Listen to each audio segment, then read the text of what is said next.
right, Cardinal fans, we got our first win under our belt in the first game of the season. It took an extra week to get to compared to every other team in the country. Pretty silly that that's how that had to go down. But Ball State gets the win over Missouri State 42-34. It didn't quite end how I think we all would have hoped it would have if we could have kind of put Missouri State away a little bit more. But we're going to kind of go through, I jotted down some notes throughout the game and kind of just give a brief recap if you weren't able to watch the game. This kind of get you caught up a little bit more than maybe just reading the box score is going to be. So first game of the year, Ball State was minus 2.5 points. So less than a field goal favorite at home against an FCS opponent. Now, Missouri State is a pretty good FCS opponent. They're moving up into the football bowl subdivision next year. They're going to be in Conference USA. So they're a good team, but you'd really hope at home, you're supposed to be, a better team. You're hoping maybe you'd see that spread be a little bit more, but that's what the spread was. Over under was 50.5, which obviously that hit as well. So if you're a betting man and you wanted to double down on Ball State with the spread and the over, you would have been a double winner this week. So game starts off. Ball State receives. They get the ball at the 25-yard line. It's a touchback. And first play of the game, they run reverse with Cam Pickett. It looks like it's pretty much bottled up and dead in the backfield, but he puts in a great effort and actually gets some positive yards out of it. But there's a downside to this play. We get an injury. Ty Robinson hurts his hand. We don't see him the rest of the game. So at this point, that's a wide receiver down this week in practice. Another one down the first play of the game. We're getting kind of thin at wide receiver. So we're doing a lot of east-west offense in this drive, and Missouri State's pretty much bottling it up pretty well. We do get a first down on a 13-yard pass to Malcolm Gilly, but we're sacked on the next play. I think Samanza maybe held the ball a little bit long, and then there's a false start. We have to punt and give the ball back to Missouri State. So first play of offense for Missouri State is a big gain, 49 yards up the sidelines, a pass. And that's pretty much most of the offense that they're going to have in the entire half. Then there's a big loss and a sack on the third down of that play from the interior line. It was a great effort in the first half from the defense, specifically the defensive line, getting a lot of pressure, not letting the quarterback have a lot of time to really examine the field and figure out where he's going to go with the ball. So they forced a punt as well, pretty much right away. So side note, so I have some notes written here throughout the paper on the side here, and the 100th logo. So this is the 100th year of Ball State football. This is Team 100, as they're calling themselves. We have an awesome logo for this 100th anniversary. Not having it be at the 50-yard line is pretty crazy to me. It seems like a perfect spot. You can see when you're watching the game that Dancing Charlie is like an insert that you can kind of take on and off. And so not having that 100th logo seems like a big miss for me, but that's beside the point of the actual game. Okay, so Ball State gets the ball back. Tanner Koziel, first down catch. Okay, so they're running tempo. They're kind of getting things going faster, but they're trying to establish the run at this point, and it's not really working very well. So the first big play of the game comes on this drive, unfortunately, and it's going to be a pick six for Missouri State. So they're going to go up with 5:59 left in the first quarter. They're going to go up 7-0. So basically, it seemed like whoever the receiver was on the play maybe turned around a little too slow, or Samanza was a little early with the ball. I'm not really sure exactly how that works or who's at fault, but it basically hits off his hands, hits off another Missouri State player, and the guy catches it and basically takes it to the house. I think it was like 59-yard return or something like that. And Samanza had a chance to tackle him, but it ended up being 5-on-1. That's never really going to get it done. So 7-0 early Missouri State. We don't like that. So, okay, so then we get the ball back, 3 straight. Braden Sloan runs, end up getting a first down out of that. The Cam Pickett end around, they've run it now twice at this point in the game. I think they ran it a third time. It's gets a nice gain. All right, and then they make a note on the broadcast about the offensive line. The offensive line, ends up having a great game, and they're the most experienced offensive line in the MAC. So with the young starting quarterback, that's something that's going to be really his best friend outside of having some dynamic weapons, which it seems like Ball State might have. A little bit more than we even thought. So the offense is methodically moving the ball, but they're not really taking any big shots. They're not really getting any big chunk plays. They are moving the ball, but they're not really necessarily capitalizing and finishing off these drives. All right, so the first quarter comes to an end. Missouri State 7, Ball State 0. All right, and so first play of the second quarter is actually a field goal attempt from Ball State, 38 yards out. No good. We don't like to see that. When we get in the range where we think our kicker's going to make kicks, we want him to make those kicks, pretty much every time. And so 14:56 left in the second quarter. Missouri State's going to get the ball back up 7-0. A note, at this point in the game, Ball State is crushing them in time of possession and yards. It's 115 to 37 yards in favor of Ball State. But again, it's 7-0 Missouri State.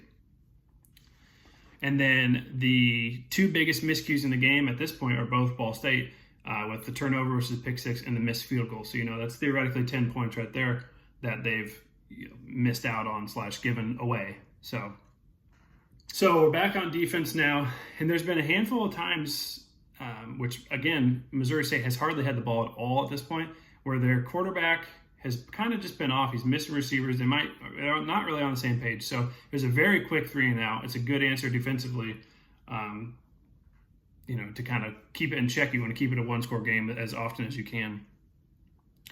Okay, so Ball State gets the ball back around midfield. This is the first time we see Kyle Kelly in at quarterback for one play. I really like the fact that he decided to stay at Ball State. And if you're not aware, he was the starting quarterback some last year, and he is actually playing cornerback for them now. Now, my issue is, and it has nothing to do with him per se, it's the fact that if they're gonna come in and have him run these packages where he's gonna be in on offense as well, I think that's great. He's a dynamic playmaker. I don't know that having him come in at quarterback and take Caden Simmons out of the game is the best fit. If maybe they want to bring him in as a running back or a wide receiver in some capacity and run a gadget play that way, you can get maybe a nice double pass off or something like that. That seems a little bit more creative than just having him come in, I think he ended up coming in 3 snaps to this game. I don't really like it. I don't like how they did it. I like the player. I just don't like the way that they tried to put this together. I think that's something they should, get out of here. I don't think we should be doing that anymore. So Simmons has a nice shovel pass to Sloan, that will come into play again later on for a nice third down conversion. Nice game. At this point in the game, they have 9 first downs to Missouri State's 1. All right, and so they're driving down the field. Vaughn Pemberton almost scores a touchdown. He trips up. If he doesn't trip up, he's going to score for sure. And I was worried at that point that they were not going to score, or they were going to have to kick a field goal instead, and that touchdown would have just kind of haunted us. But on 3rd and goal, Caden Simmons gets a big scramble. It ends up being like 15 yards. So with 9:19 left in the second quarter, it's all tied up, 7-7.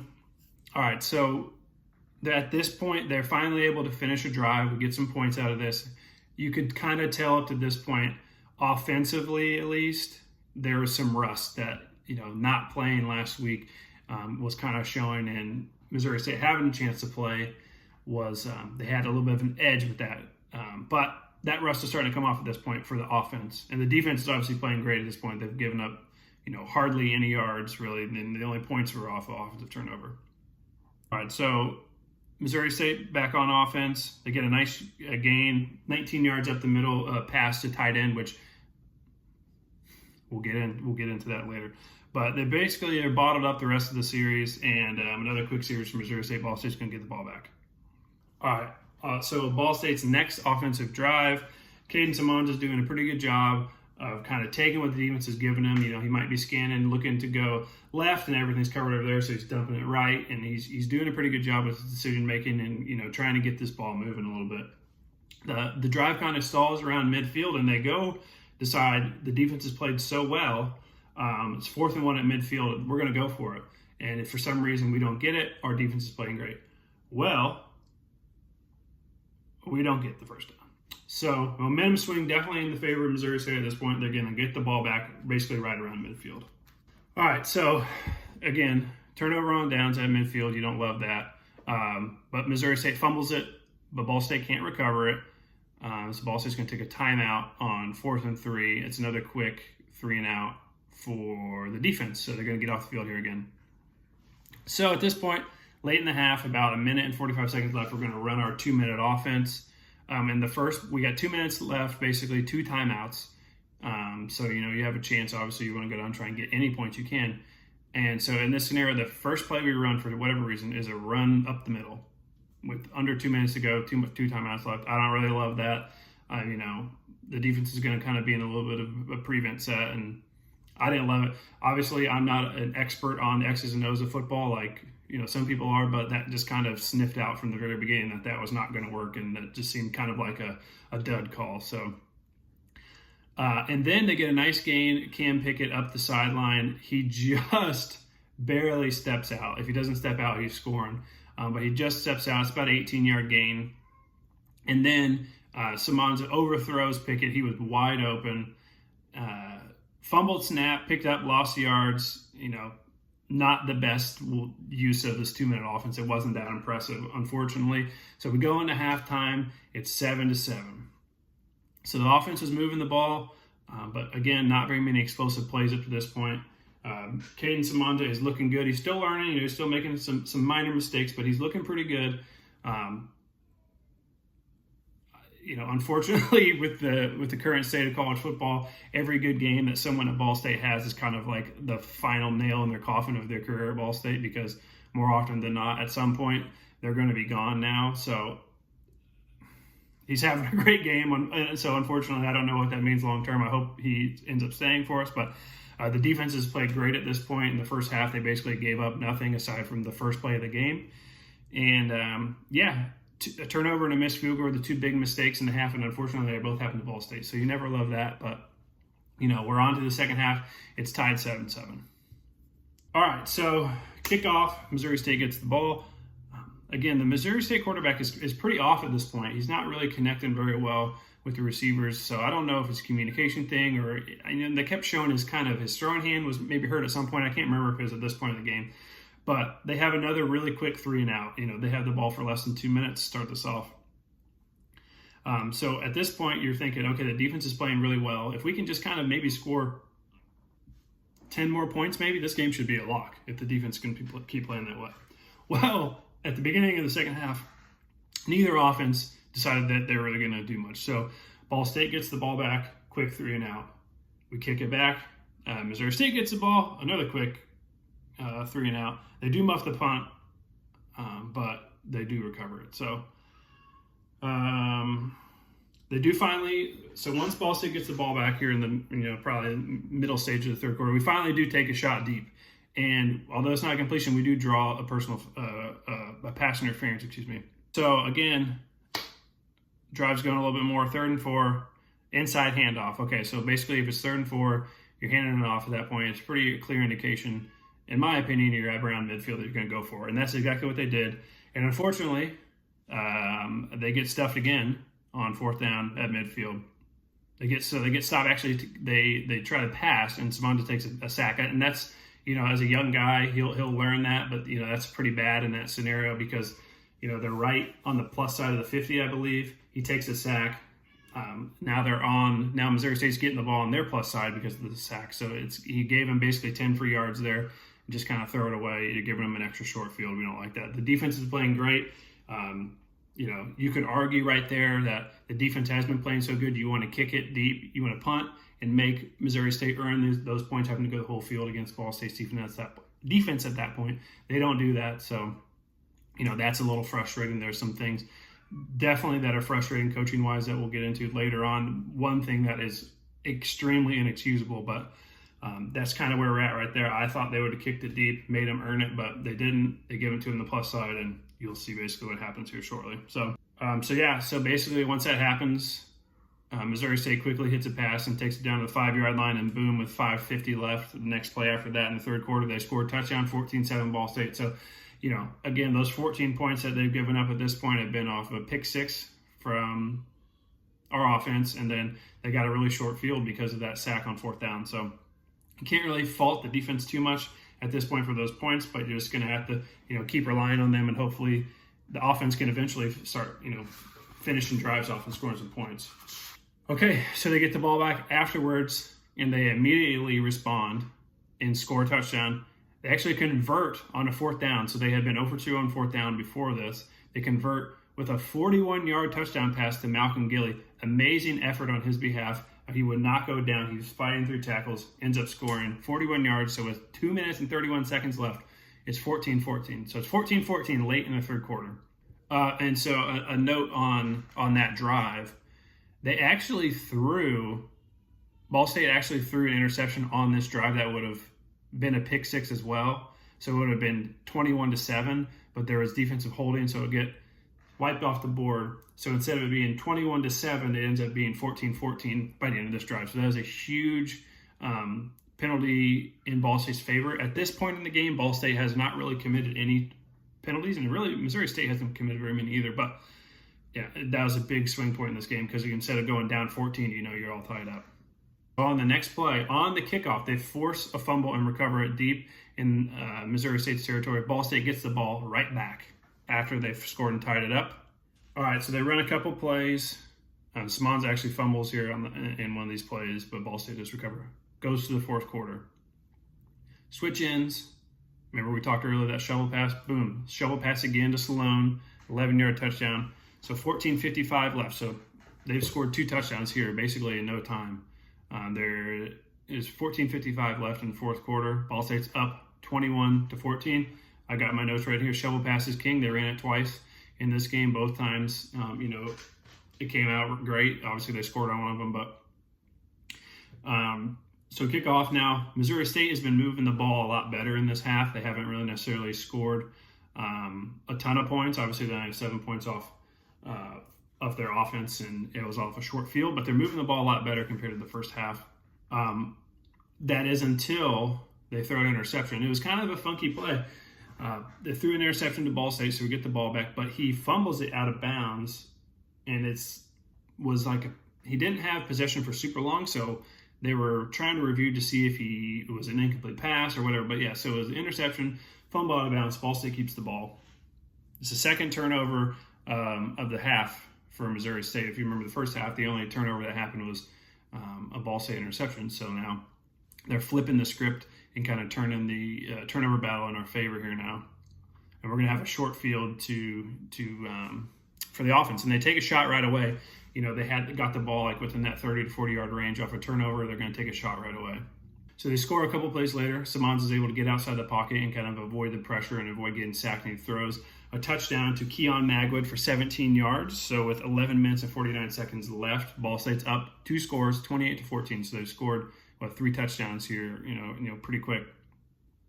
Another note I have here, some big hits on kickoff coverage. So I don't know exactly who they were. I didn't get the names of who, but obviously someone, forced to fumble the kickoff before, and then someone laid a big hit on this kickoff. So the kickoff coverage team is hitting hard. And so again, they had a nice, so now Missouri State's back on offense. They had a nice gain earlier in the game, that tight end right up the middle, and they just kind of got left for like 14 yards. Well, this one is much bigger. Tight end up the middle for a ton of yards. Let's see how I can tell you right now exactly how long of a touchdown that was. All right, please, one moment. It's my first time doing this, so trying to kind of get all that. I believe it was 57 yards. 57 yards right at the middle, the tight end touchdown. 28-21 Ball State with 9.5 minutes left. Kicks off to Ball State, Malcolm Gilly, big return. He takes it all the way to the plus 47-yard line from either the end zone or right around the end zone. So that's a nice big return there. Now we're kind of starting to get Tanner Koziol going here. He has a big third down conversion, gets him in a goal-to-go scenario. And then second big catch on the drive is a touchdown. It's an awesome throw from Caden Simons where only Tanner Koziol could get it. So again, we're getting a scoring going here. It was 14-14 going into the fourth quarter. And now with that touchdown, there's 7 minutes left, and it's 35-21. And so the offense needed to get going, and they needed a half to really do it. They needed to knock off the rust and kind of get used to everybody. But they certainly have it all going now at this point. Now the defense, on the other hand, not as much, unfortunately. All right. So obviously I'm very happy that Ball State won this game. I don't know how many wins we're going to have on the schedule this year. So I don't want to be too negative here, but this drive was horrific. And it wasn't even necessarily the play as much as it was the mental game that we have. All right, so let me break down this portion of it for you. On this drive, We have offsides on a third down. Obviously, that's going to extend the drive. We have a defensive pass interference on a play where we intercepted the ball. So that would have been another time where the drive would have been over. And then the worst one of all, it's 4th and 10, okay? We get called for offsides again. So now it's 4th and 5. Okay, pretty bad, but not the end of the world. The next play that happens, I have never seen before in all the years I've watched football, and I cannot even believe that this happened. So I believe Missouri State called a timeout. So, obviously there's a timeout, it's 4th and 5, everyone's kind of on the field doing their thing. Well, Ball State is in the huddle, just kind of doing whatever. I don't even know how they could be taking this long to be doing what they're trying to do. They're in the huddle. Missouri State's on the ball. The ref spots the ball. He gets back. He runs the play clock. He's ready to go. So they literally are lining up on the ball, and the team is in the backfield. They're just standing in a huddle talking to the coaches. So Missouri State snaps the ball to no one in front of them. It's literally like they're running offense versus air in practice, but in an actual game. And so they score a touchdown, thankfully, by, a technicality. It's technically offsides on Ball State's behalf because the entire team is behind the line of scrimmage. So the play doesn't technically happen. But again, it was 4th and 10. They took a penalty offsides, and then they had this, which is the worst thing I've ever seen. I cannot believe that this even happened at the Division I level. So technically, it's 4th and 5. So that gives them a first down. And so then, of course, they run an end around to no one trying to stop them and score. And now it's 35-27 with 1:57 left. So if I can find a picture of that, I'll have put it in here at this point. But I could not believe that. Whoever is responsible for that, I don't know if it's the head coach, I don't know if it's the defense coordinator. That is ridiculous. That is embarrassing that happened. We cannot have that happen again, where we're just standing off to the side and the play is going and there's nobody on defense. We literally had no one on defense for a whole play. And the Missouri State coach was pretty mad that the touchdown didn't stand, and I can't argue that. Obviously, the technicality is that we were offside, so it didn't count, but it was crazy. That happened hours ago, and I still can't get over the fact that it happened. All right, so then they're down by 8 at this point, so they go for an onside kick. We recover it, thankfully, so the game, they think Missouri State has 2 timeouts left at this point or something like that. So, basically if we get a couple first downs, we're good to go. But Caden Sloan says, I'm just going to end it right now. Boom, he has a 40-yard touchdown run on 3rd down, mind you. So, that was big just to even pick it up. So now it's a minute left. It's 42-27. Ball State's up. Okay, so there's a minute left in the game. Another bad penalty on the defense. We were stacking penalties on the defense in the second half. I don't know what happened. We weren't hardly penalized at all in the first half. Pass interference with 24 seconds left. Are you kidding me? We're getting penalized 24 seconds left. And Missouri State scores again, so it's 42-34. They basically have one more chance to, onside kick, and it doesn't get done for them. So Ball State does end up winning. We final score 42-34. It's kind of a tale of two halves for both sides of the ball. The defense was amazing in the first half, and then it kind of fell off in the second half and got kind of undisciplined and had one of the more embarrassing plays that I've ever seen. And I'm a Colts fan who saw them try to run the worst fake punt of all time. And then the offense, was kind of sluggish in the first half, but then, really put on a good show in the second half. I was pretty pleased to see that. So, again, had to wait an extra week to get the win, but we got the win. Hopefully, it's the first of many this year. We'll see about that. Next week, obviously, big game, tough game at Miami. I haven't seen what the score is they're playing right now as I'm recording this, but it's any given Saturday. And so, last week Notre Dame was the apple of everyone's eye after winning at Texas A&M, and then they go down to Northern Illinois today. So, anything can happen. They're obviously a very good team, so we'll have to check it out. I'll actually be in attendance. I live about 90 minutes away from Hard Rock Stadium where Miami plays, so I'll be there. I'll be shooting some videos throughout the game and, posting as many as I can. But, I'm hoping for a fun game. And, obviously I don't expect to win. Basically, what we want to have come out of here is look as good as we can and not have anybody get hurt. That's kind of what you hope for in a game like this. Get out of there with your money and your team intact. So we'll see. I hope everyone in that locker room is expecting to win. But as a fan who's going to be there in the stands, just hopefully we look all right and no one gets hurt. So hope everyone enjoyed this recap. It's the first of many. They'll get better as they go, but I just wanted to give it a try. And there's not really any accounts out there right now that are doing video content as fans. Obviously, Ball State Sportsnet does an amazing job of covering stuff, but those are obviously, they're affiliated with the school. This is an unaffiliated podcast. All these thoughts are my own. As everyone says, I have no affiliation with Ball State University. So, again, good win. Ball State 42, Missouri State 34, and we'll talk again soon.